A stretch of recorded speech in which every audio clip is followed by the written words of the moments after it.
It looks like we're still getting the occasional person, but I know that we are the first session of the day, so I do want to get started. So hello to everyone, and a really warm welcome to this, our 5th annual Public and Nonprofit Management Conference at the University of Texas at Dallas. My name is Dr. Elizabeth Searing, and I am an assistant professor here in the Public and Nonprofit Management program at the University of Texas at Dallas. A little bit about our program first. We were established in 1990. We have been preparing public and nonprofit leaders in North Dallas for over 3 decades now. Today, we offer bachelor's, master's, and doctoral degrees, as well as 4 different graduate certificates in public and nonprofit management. In addition to teaching, our faculty and students are actively involved in research and community service, as evidenced by our numerous national awards, grants, publications, and improving rankings. We are really thrilled to have you today with us, and we're looking forward to a really great panel. Though social equity and economic justice may appear to have only recently entered a broad public discourse, they are not new ideas, and they are certainly not new ideas to those of us in the nonprofit sector. However, I think we would be lying to ourselves if we said that these issues have received as much attention as they deserve. So in the spirit of this wider social attention to the issues of social and economic equity, our conference today brings together academics and community leaders for us to reflect jointly on both the successes and the challenges of promoting and protecting social and economic equity in modern society. So first, I do want to mention that this conference would not have been possible without the generous support of Kathy and Chris Packard. If you would like to make a gift to support the Public and Nonprofit Management Program and future events like this, then please go to giving.utdallas.edu/PNM. We do have 3 extraordinary women here today to help us reflect and move forward. First, I'd like to introduce Dr. Karabi Bezboruah, who is an associate professor of public affairs and planning at the UT Arlington. She is also the director of 2 PhD programs, one in public administration and public policy and one in urban planning and public policy. She is also an alumni of our program. So welcome back to UT Dallas. Thank you so much.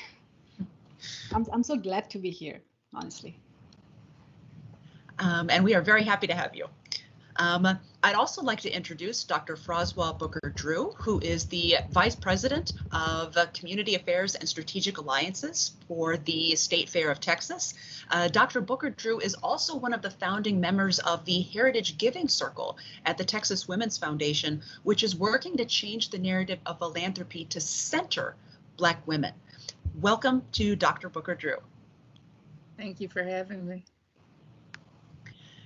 And then we would also like to welcome to the conference Dr. Allison Russell, who is a postdoctoral fellow at the School of Social Policy and Practice at the University of Pennsylvania. Dr. Russell is actually joining the PNM program at UT Dallas beginning in the fall of 2021. So a warm welcome to her to Dallas. Thanks so much, Dr. Searing. It's great to be here. And as you can all see, I'm already repping UT Dallas here in my background, and I'm excited about that. So really looking forward to this conversation and to speaking with me onto this issue. So I'm going to, just to give you a little bit of an idea of how today's panel is going to run, I'm going to ask the panelists a few kind of broad questions to get us started, but then we're going to open it up to the audience. This isn't a one-way webinar. This is a Teams meeting, so we will be very happy to engage in a broader conversation at the end of the panel. But this also means that the panel is going to run a little bit more smoothly if you keep your camera off and your microphone muted. If you have any questions that you want to be sure that you don't forget, then please feel free to put them in the chat. We won't be reading the chat while the initial questions are going on, but when it comes time to Q&A, we're going to go to the chat and address the questions that y'all have come up with. So we'll go ahead and get started. So our very first question to kick this off, this is the nonprofit panel. So what do you think that nonprofits should be doing in order to expand social and economic equity? And let's go ahead and start this off with Dr. Bezboruah. I made sure I unmuted myself because that's the one thing I do a lot, talk when the mic is off. So thank you so much for inviting me to this panel. I'm looking forward to learning from all of you. I don't consider myself an expert in anything, and I'm just going to talk from my own experience about these issues, some issues that I feel very involved in, as well as something that affects me as well. So I'm just going to talk from my experience. So in terms of what nonprofits should be doing to expand social and economic equality, I think that's a great question. And I feel that nonprofits are already engaged in doing this work already in the ground, and Dr. Froswa can speak more about that. But I think one of the things that I have seen based on my experiences in South Dallas and in the Dallas-Fort Worth area through my work with nonprofit organizations is that there is a disconnect between the resources available and the people that need them. So I feel that connection, that access to resources, not just financial resources, but a support system, those things should be worked on more. So there should be more investment and support. I know nonprofits not provide investment, but they can advocate for more investments in these things. And one of the things that I have seen with community-based organizations with whom I work a lot is that they are at the very ground level working with the community members, so they know what's going on in these communities, and they can provide all the inputs, the feedback that's necessary to make those kind of policy decisions. So I see that nonprofits can not only connect people with the resources and provide them the access, but also in spreading awareness and informing people about where the resources are. How do you apply for them? What's the eligibility criteria? Because more often than not, there are programs, but most people don't know where the programs are or how to apply. And they think that, there's several factors. It's not just one thing that affects some of these communities that are underrepresented, that are underserved. So in order to have economic and social equity, I feel that nonprofits can be one of the major, a critical key, a critical player that can connect these communities to the resources, to the access. And I also feel that since nonprofits are already within these communities, I call them trust builders. They have the trust of the community members, so they can effect more change through advocacy, through spreading awareness than any other organizations. So I'll give you a short example. I know I'm taking a lot of time. I'm sorry about that. So I worked with the Cadillac Heights neighborhood in South Dallas for a community development program, and we had several focus groups in that area, and the residents of that community members came to these focus groups, and every time we tried to dig deeper, like what are the issues, what are the things that you need? Because from outside we think that if we provide them with these resources, they will be fine, this community will develop, but no, it doesn't, right? So unless we talk with the people, we don't know what the actual needs are. Making decisions from the outside sounds easy, but that's not what the community members require or need. So talking with the community members or getting a representative from the community to have a seat at the decision-making table is very, very important. So ensuring that representation, access to resources is where I feel that nonprofits can strongly advocate more. And invest more, and like bigger nonprofits and foundations can invest more in those nonprofits that can provide those connections. So that would be my answer to this. Well, thank you. And I think it resonates pretty strongly with what I suspect we're going to hear from Dr. Booker Drew, who I know is deeply involved in building a lot of that capacity. So, Dr. Booker Drew, what do you think nonprofits should be doing? You know, I think it's two things, and Dr. Karabi really spoke to this. I think one, it's the internal and the external piece. I think internally, how do you make sure that the boards that are leading these organizations really have representation from those communities? So how do we make sure that not just people of color on the boards? That's important, and we want to make sure that there's gender equity. But I think, and as we look at being equitable, I think it's important to get folks who have lived experience too. So how do you make sure that the people that are being impacted actually have a voice at the table? So I think it goes from board leadership to even looking at your senior leadership and the decision making. If you're working in communities of color and marginalized communities and your senior leadership doesn't reflect those communities, then I think you're missing an opportunity to gain unique perspectives and insight on communities. So I think there's, looking at it internally, what are you doing to make sure that leadership represents the people on the ground? So that's one. But I think the second piece that she mentioned is so critical, is the advocacy piece. So what does it look like to talk about legislation that impacts these communities? Because as much as we want to put, funding, and that's necessary, I totally agree, and resources, the reality is many of these communities have problems because there are barriers that have been created by legislation. So when we look at economic disparity, we have to look at things like redlining. We have to look at things like eminent domain. We've got to pay attention to all those things that may have happened in the past, the racial wealth gap. We have to pay attention to all those things in the past that may contribute to why communities are in the position that they're in. And advocacy is so important. And it's, not only the grassroots organizing, but it's also educating people about these issues, but it's also making sure that legislators are aware of their responsibility and how they are with these bad policies and how those policies contribute to systemic racism. And so how do we make sure that we are saying to them that you too have a place in making sure that these communities have the resources and are treated equitably?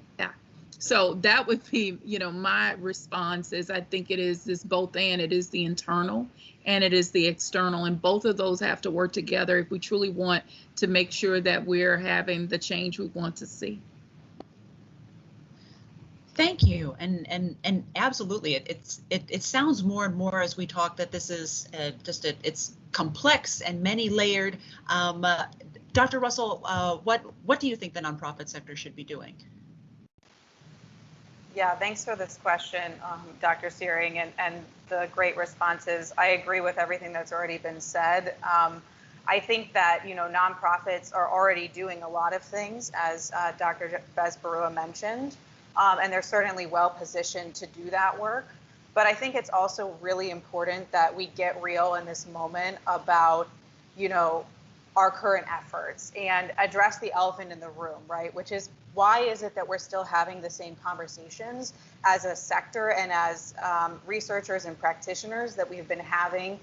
You can see it in the literature and the industry publications. We've been having these conversations for a really long time, and the frustration I hear from students and from practitioners is, where's the movement? Where's the change, right? So I think that it's really important to acknowledge, like Dr. Booker Drew said, that there's internal and external processes at work here, and that we can look and say, like, well, our mission is to address poverty in this neighborhood or address literacy in this way.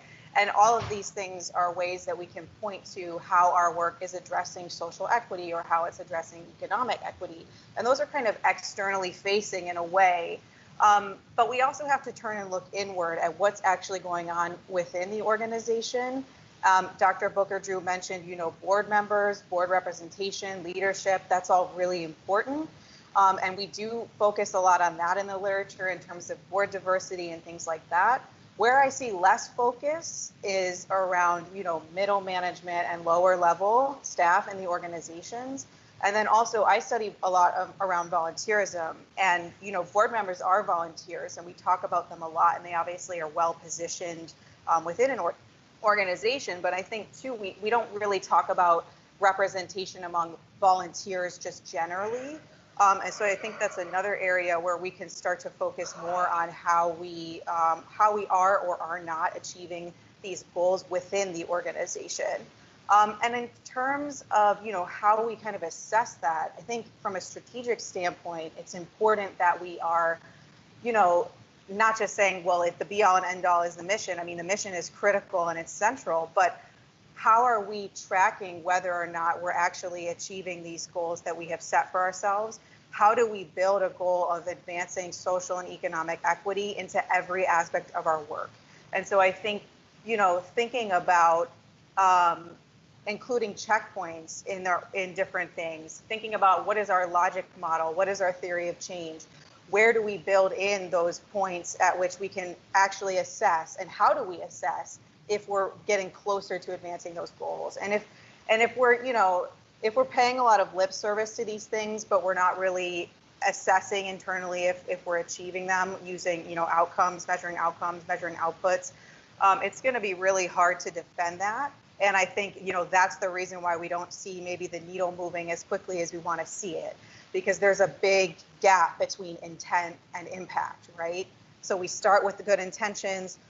If we're thinking about a logic model, all the way on the left side of that model, we have these good intentions, we're excited, and then all the way at the end, we have impact. So how do we get from that point of wanting to do the work to actually being able to demonstrate that the work is being done? So I'll stop there for now, but I'm just really excited about the comments that have already been shared, and I think this is really great. Well, thank you, and I really do think it is, because it's we in the nonprofit sector are so just knee deep, and have been for so long, in trying to right a lot of these wrongs and broaden this understanding, to see kind of the broader culture and newspapers discover a term ends up, it's on one hand it's encouraging, but on the other hand it's, where you been? So I think that this is.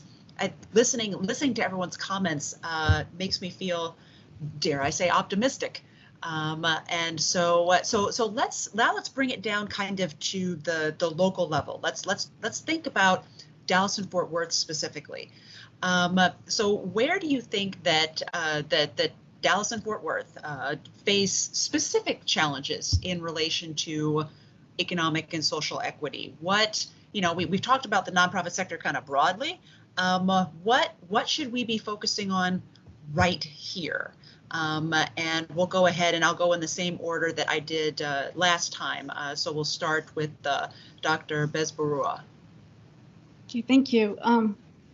So that's again a great question, and so I see several challenges. Some are very general challenges, but also applicable to the Dallas-Fort Worth. It's that we see, inequities in several areas, from health outcomes to educational outcomes to criminal justice systems to economics. So everywhere, especially with the pandemic, these things have become way bigger and much more at the forefront of everything. So I read an article recently about how in the Dallas ISD, middle school African American students are 15 times more likely to be suspended for behavioral issues than white students. And one of my students recently did a study on from data from the Texas education system regarding disciplinary behavior, disciplinary suspensions, and she found that overall, most African American kids they have more disciplinary issues and they get suspended than the other races. So, based on the literature, we saw that there is a systemic thing going on here where we see more and more people from our kids or children from a particular ethnicity or race being given more disciplinary actions. So this inequity, like how do we solve this, right? So what can nonprofits do? Then my other research focuses on food insecurity. And when you see when you talk about food insecurity in the Dallas-Fort Worth region, the main areas are in the South Dallas region and then in the fringes of North Texas. And recently with the pandemic, we saw long lines of people trying to access food from North Texas Food Bank in the Fair Park area. And so all of these things, tells us that this is not one problem. These are all connected issues like health, education, the justice system, investing in communities. All of these are related. So how does it challenges nonprofits and what should they be doing in the Dallas-Fort Worth area? What I see from my perspective is that there should be, it's not something that one sector can address. It's something that needs cross-sector collaboration. So how can for-profit organizations provide employment? Because the biggest thing that I have seen is that just when the pandemic happened, most of the job losses were in the service industry and in the retail industry. And this is where most of the people with low-income jobs work. And this is where most of the women work. So we see a widening gender gap here. We see that many of these women have to now choose between childcare because now children are at home, doing school from home, so they have to be at home, or they have to care for elderly relatives. So again, it's a pressure on the women, and it's increasing the gender equity gap. And then all of the other things, the health issues, the education system.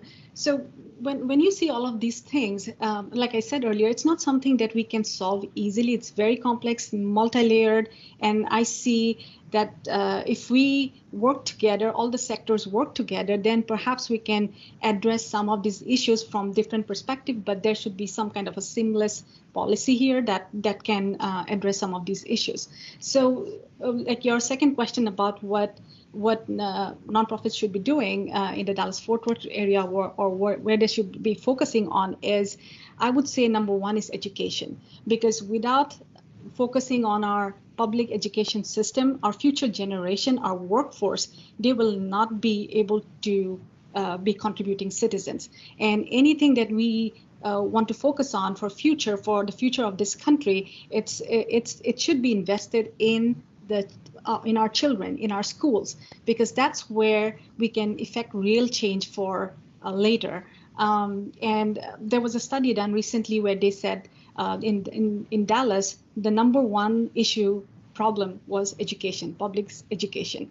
And the second was the justice system. So the investing in education, making sure that children are connected to resources, and there are several nonprofits working in the school system. Some of my students work there, and they are trying to make aware the students, the kids, about how to apply for colleges. What are the other things that you can do if you don't want to go to a college? What are the vocational education out there? And they're also trying to provide after-school services, like after-school activities, so that students don't have to go home and stay alone till their parents come back from work. So they are out, they are not out in the streets or something. They are in school doing something productive. So investing in our education system, making sure that nonprofits are there, trying to connect them again to resources, to college systems, to applying for colleges, or so many other things that can be done right there by nonprofits.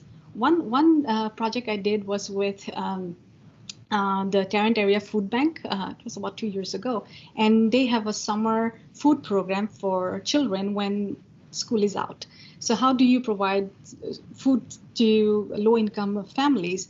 And for many families, especially immigrant families, it's a taboo to accept food, charitable food. So how do you make this a non-taboo thing? How do you provide the nutrition they need, but not have certain, like, it's free food, it's for low-income people, those kind of stickers attached to it or labels attached to it. So they provide educational, some kind of activities along with it. So if the children come for those free activities, they get food. So they're trying to market it in a way that the parents don't feel that they are sending their children for free food to school during the summer months. So I see nonprofits as filling that gap where the public sector, stops providing services or are not able to provide services. And so nonprofits are filling that gap very well, and they need to do more so that the low-income communities, the schools in these areas, the children in these areas don't get left behind, and they know about what resources are out there, how they can connect to those, they get the mentoring that's needed. And some of these kids, unfortunately, are from single-parent families or multi-generational families, so they need that mentoring as well. So I see a lot of areas where nonprofits can really focus on, and my big thing would be education. Thank you. Thank you. Dr. Booker-Drew, I know that one of the reasons you are the perfect fit for your job is because of your burning love and concern for the Dallas area. What do you think our specific challenges are here that we're working with, and what should we be focusing on? There are several. I mean, as mentioned, food insecurity definitely is one. As much as we call these areas food deserts, a desert is a place where things just don't grow. This isn't a desert. It's food apartheid. It is a conscious decision not to allow, certain resources to be in a community. So it's that. But, the more that I've been in my work, it's been amazing to see the unraveling. It's like an onion. So it's the food piece, and it's not only that, it's transportation. So I'll give two examples of where, collaboration can really be the key to solving many of these issues. So one day at the fair, I decided that I wanted to bring our partners in and say thank you. And they were going, you funded us, why are you saying thank you? And it's like, no, I appreciate what you're doing. And out of that, they said, we want you to convene us. We want to talk about issues that are impacting our community. And there were three things that kept rising to the surface. It was education, it was jobs, and transportation. And so transportation was the one that kept coming up. Well, for almost 4 years, we had been meeting once a month, bringing in corporations, bringing in, city, DART, all these different entities talk about what does inter-community transportation look like, because I think we always focus on, well, there's DART, but we don't think about the inter-community needs that most folks, to get around their community, have to go outside and then come back in. And then you have the issue of last mile transportation. So you may work in the airport and the bus drops you off at a certain location, but you've got to walk 45 minutes. And in this heat, or if it's raining, who does that? So, there are those pieces that I don't think many of us who have privilege with having access to transportation, we're unaware of. And so there was a study done some years ago in South Dallas that said about 45% of the people there did not have access to transportation. And so through our meetings, we started meeting with legislators and, as I mentioned, different stakeholders. Well, finally, we were able to get a pilot that started late last month for DART to do their Go Link in South Dallas. But this was the result of a coalition coming together and saying that this is important. Well, we've come up with flyers. We actually have a group that's going out door to door to make sure the community is aware of this. So it really involves making sure that you have different people at the table. It can't be someone from the outside coming in saying this is important. It has to be led by the folks that are there on the ground. And for me, I see my role as serving as a support. And the last example I'll give is the criminal justice piece. For me, it was personal because I have, a couple of friends who are currently incarcerated.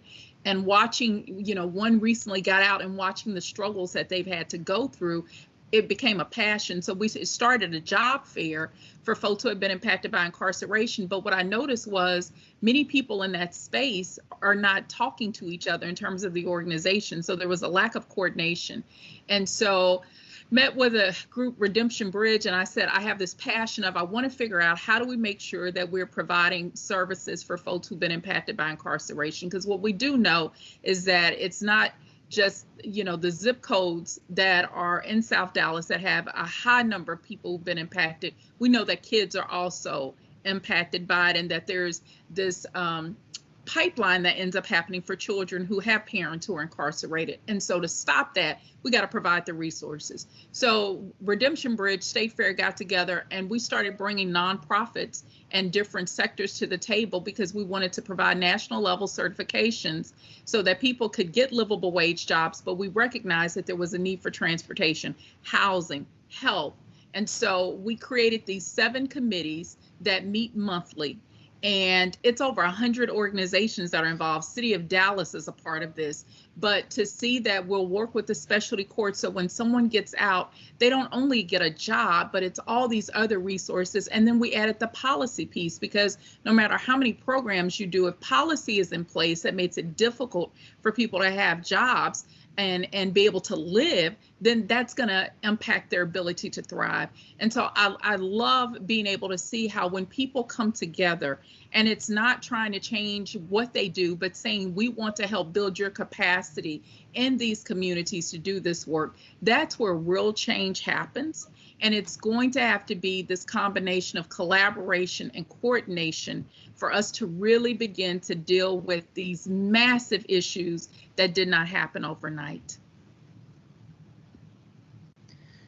Thank you. And Dr. Russell, I know that you have not joined us yet here in Dallas, but do you have any insights on the Dallas area, or would you like to share any insights that are local to where you're at right now? Yeah, I'll speak a little bit to my current context, which is based in Philadelphia, where I've been for 6 years at this point. And I think there's a lot of similarities just based on, what the comments that have already been shared. Philadelphia is the 6th largest city in the U.S. It has 1.6 million people in it. And, it is a majority Black city, actually. We have 43% of our population who identify as African American or Black, and about 42% who identify as white. So we have this kind of really interesting demographic breakdown in Philadelphia. And just want to reiterate what has already been said, that these issues did not happen overnight. And in Philadelphia, it's the same as Dallas, where there is just a history of systemic racism, right?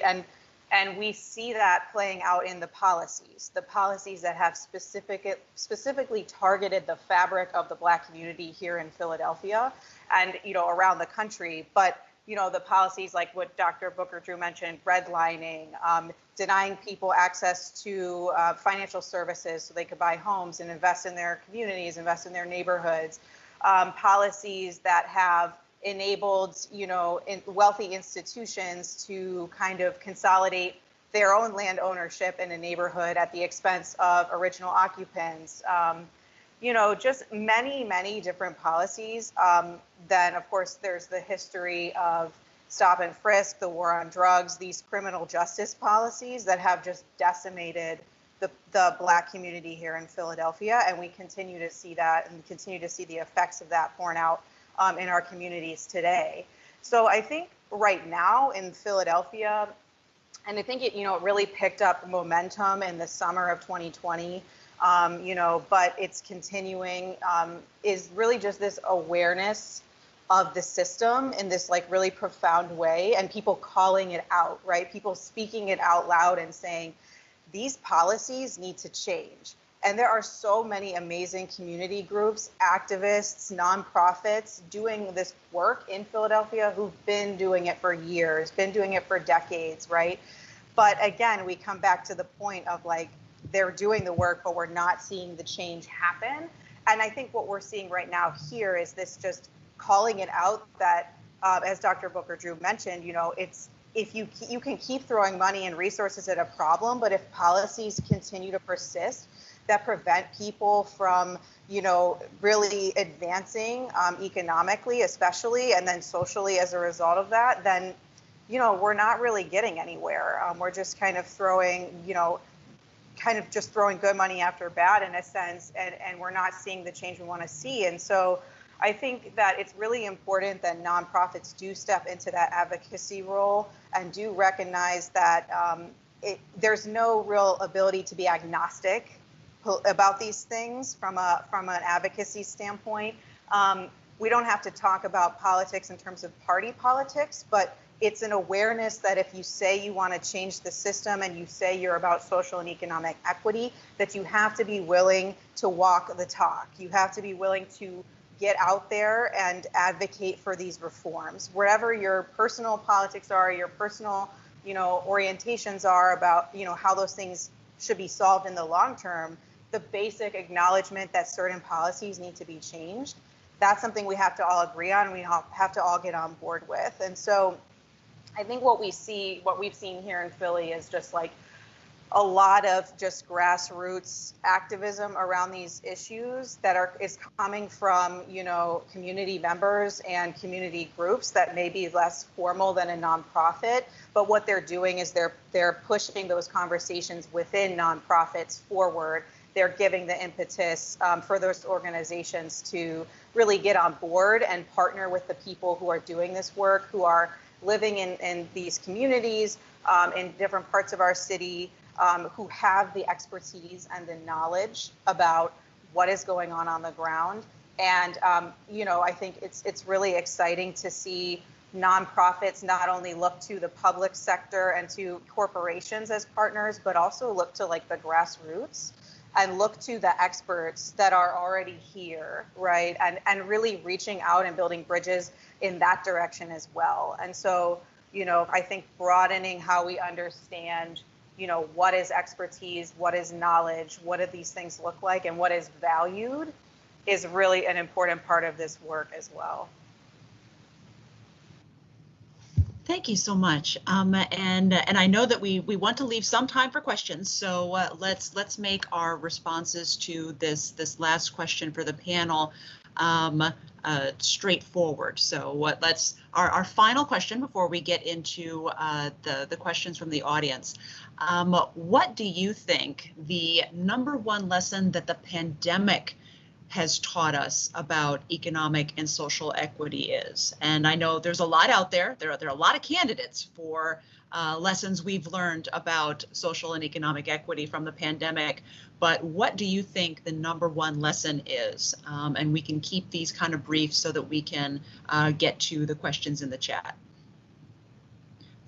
Let's stick with our original order. Dr. Bezboruah. Yeah, thank you. So I think the #1 lesson that was very, very visible was that the structural inequities came to the forefront. We knew all about it, like my disesteemed panel said, we knew all of these things are happening, but the pandemic really brought them out. It's like in a very glaring manner. So we saw most of the underserved communities being disproportionately affected by the pandemic in terms of job losses, in terms of health outcomes, in terms of education. For example, across the United States, 3 million children did not attend school since March 2020. So that's a lot, and it's not acceptable in a first world country.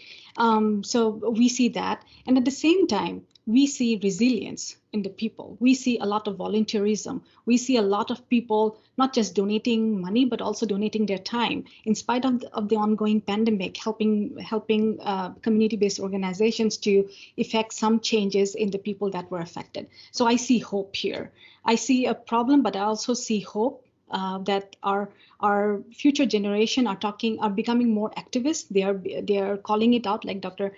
Russell said, and so I see a lot of hope in terms of future generation, in terms of how our current generation is also helping the disadvantaged people. Thank you.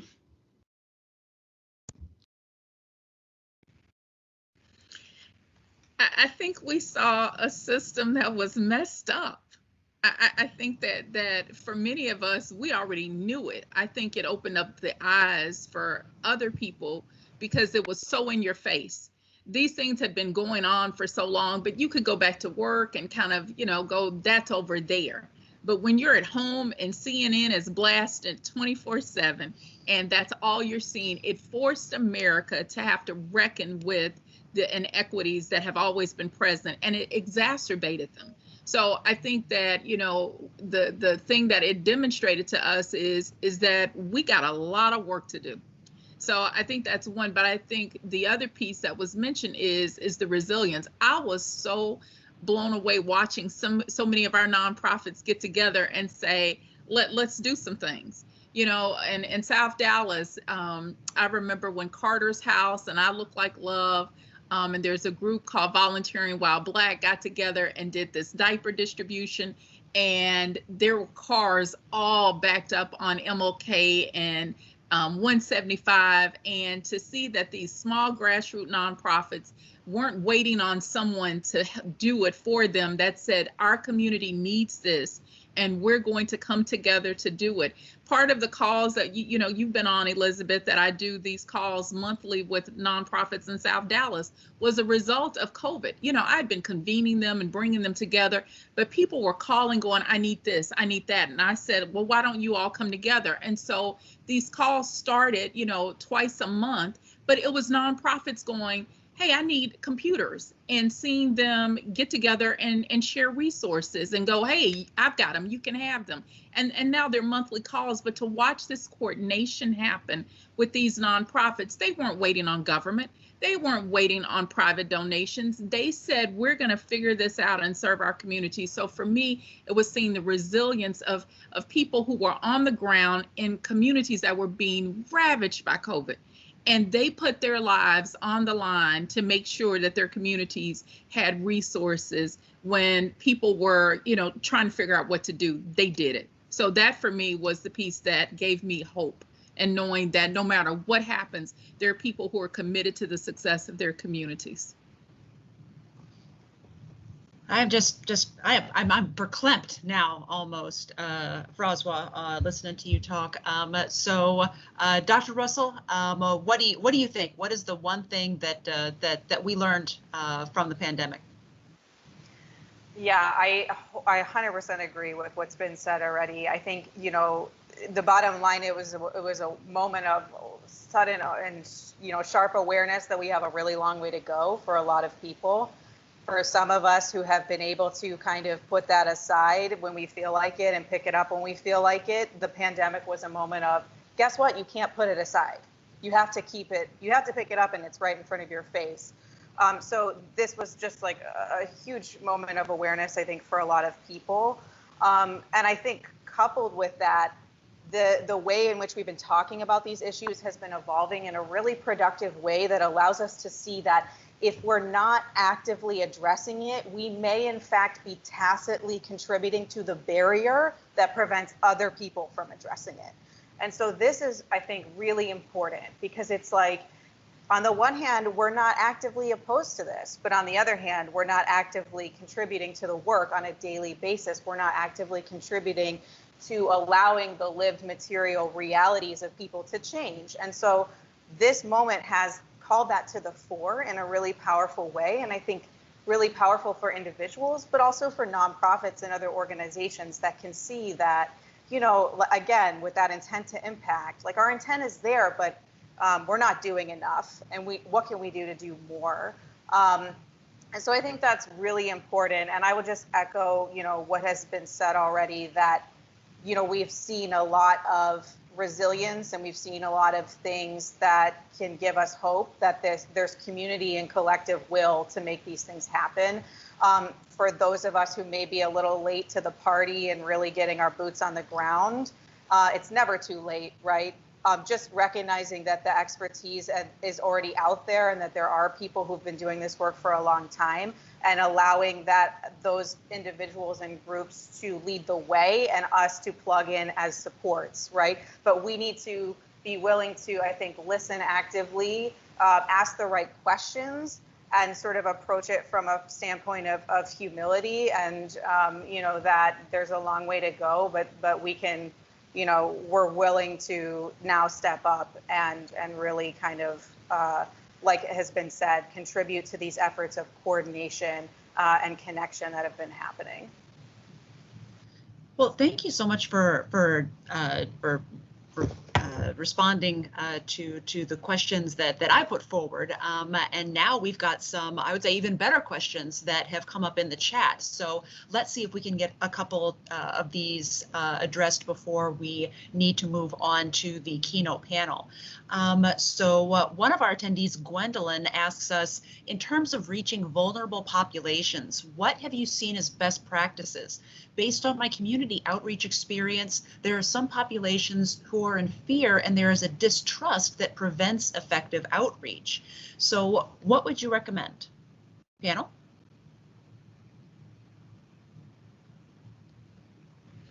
You know, I am one who says that you get the folks who have the lived experience to work with them to do that, because trust is so critical in being able to reach vulnerable populations. I mean, and my pastor says this all the time. He said that if I had $1 for every initiative that came into South Dallas and said, we're going to save you and do something, he'd be a millionaire. So I think it's, you know, making sure that organizations that are trying to do outreach are really partnering with people who have the trust and who are already known in those communities that can reach those populations. And part of the challenge we have to be very honest about is when you're working in communities that are marginalized, a lot of times these are transient populations. Mm-hmm. And so people are moving around. And when we think about what's happening around evictions and how the moratoriums are being lifted, we're going to see more transient populations, which makes it difficult to build relationships. So I think on one hand, it's the awareness of who's in the community that has the ear and has the respect. And it isn't always the people we think it is. It quite often isn't the folks that are the leaders that are the ones that have the respect or in the newspaper. It's oftentimes people that, you know, are neighborhood association leaders. It could be all kinds of folks, but I think it's digging deeper. But I think we also have to give ourselves this permission to know that sometimes there are challenges for these populations to be reached. And we've got to think about those barriers and how do we eliminate them, because we'll spend so much time, not saying that we don't serve them, but there are so many barriers that make it difficult for them to be served. How do we begin to start removing those so that we can really begin to help them? And it has to be this both and that operates at the same time. Otherwise, I think we're going to continue this frustration of I can't reach this population. Well, why is that? There are some barriers. You know, there's legislation now that's coming around about people that are camping outside can now be criminalized. We know who that's going to impact. So versus getting, you know, we need to do more programming for the homeless population, and we do. We also need to talk to legislators about how that's problematic and why we're criminalizing people who are in a position that was not by their design, but by barriers that have been created by policy. So we've got to do them both. Thank you. And if y'all don't mind, since we've had a couple questions pop up, I know we probably all have something to say, but let's, if you feel particularly pulled to a question that I mentioned, we'll go ahead and get one panelist to respond, and then we'll move on to the next question just to try and get as many as we can. So the next question is from Amber, who is curious about what technology platforms we've used to successfully connect nonprofits with each other, with partners and with communities, and how are you documenting and maintaining these connections so that there are opportunities to sustain them beyond this kind of single or short-term initiative? I don't want to keep jumping in, but I'll say this. One of the things that we did because of that very issue, we started a website called Serve Southern Dallas. You can either type that in or servesouthdallas.org, but it was a website that really looks at nonprofits in the Southern sector, because there was not a place, a database that was coordinated. And again, I'm not going to say we got everybody listed, but it is a way to make sure that we are highlighting these nonprofits, that funders can see, you know, possibilities where people can volunteer. And so that is one of the ways that we do it. Stay Fair actually created a resource guide for our community so that we would keep this running list of nonprofits. We created an app so that we could keep those nonprofits. And so we're still developing what that looks like, because as we find more nonprofits, you know, I've got lists and everyone has lists. We really have been intentional about trying to do asset mapping so that we are really aware of who's there and what exists. And so it is, I will say this, it is not perfect, but it is a developing ongoing process that we're trying to do to make sure that we are documenting those connections. And because our work is ongoing, we try to make sure through our community engagement days and those are our networking events, that those are opportunities to keep people involved. And it's not these short-term connections, but it's always these long-term opportunities for relationship with us. So I'll shush. That's why we're here. We are here to share information. So I think it's very appropriate that a lot of our questions and a lot of the solutions we've been talking about today are about collaboration and coming together and communicating and, you know, being mindful listeners. We definitely should be practicing that in the panel. I am just learning so much this morning. We've got one more question, time for one more question, and this will be from Madeline. It is also about collaboration, and she's curious how we are going to continue to utilize the momentum that the pandemic has given us to keep all of these issues that have come to the forefront. How do we keep these topical and in people's faces, and how do we keep these a continuous priority even as the threat from the pandemic itself may appear to be winding down? Yeah, I think that's a great question. I'll just say really quickly that, you know, I think this is one area where I see opportunities for the connection between research and practice, right? I think as a researcher and someone embedded within an institution of higher learning, right, it's my responsibility to continue to ask the questions that relate to these issues and to continue to have conversations with practitioners to ensure I'm asking the right questions in my work, so that what we see coming out in publications, both on the academic side and the industry side, is really, you know, keeping these issues at the forefront. So just speaking from my own positionality as a researcher, I think, you know, I look at that question that you ask as almost a call to action, right? And a provocation that I have to keep this at the forefront of the work that I'm doing. And I have to, you know, think about how I can engage with students in the classroom and engage with practitioners in different ways around, you know, thinking about how we measure progress towards social and economic equity from a strategic standpoint, et cetera. So I think, you know, I'll stop there so let someone else jump in. But I think, you know, really it's a call to action from all sides. And I take that question really seriously for that reason. Yeah, I'll just raise my hand and then speak, because this seems like a fastest finger first, and I'm the slowest one in the group. But anyway, so I completely agree with what Dr. Russell said. It's our responsibility to keep this momentum going. And in our universities, I see that most of the higher ed institutions are having some kind of social equity courses or programming or something so that the momentum continues. At UT Arlington, we are having a new lecture series as well as classes and programs around it. So it's like an annual event that we'll have and courses to go along with it. So that's the academic piece. But I also think that beyond academics, what can we do?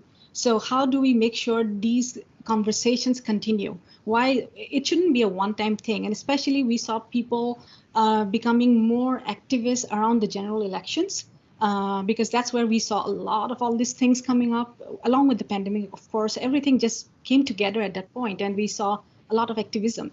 But like you said, once this goes away, then what happens? So I think it's also our responsibility to make sure that our voices are heard and that somebody is at the decision-making table. And I think, and I would really encourage whoever can, please go and vote in your local elections, because that's where the decisions are made, decisions that affect us, like education, programming at the local level.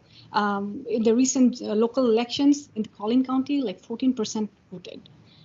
So it's like, you know, you need to think about your future. So I would say that it's our responsibility to get engaged, involved in our local community organizations, make sure that these conversations continue. And then, of course, you know, in our academic environment, we are trying to have these conversations. But I think that's only a small portion of what else we can do. And I'm sure there are many other things that can be done. But with my limited knowledge, I think these are the two things I see as very, very critical for us to be engaged in. Thank you.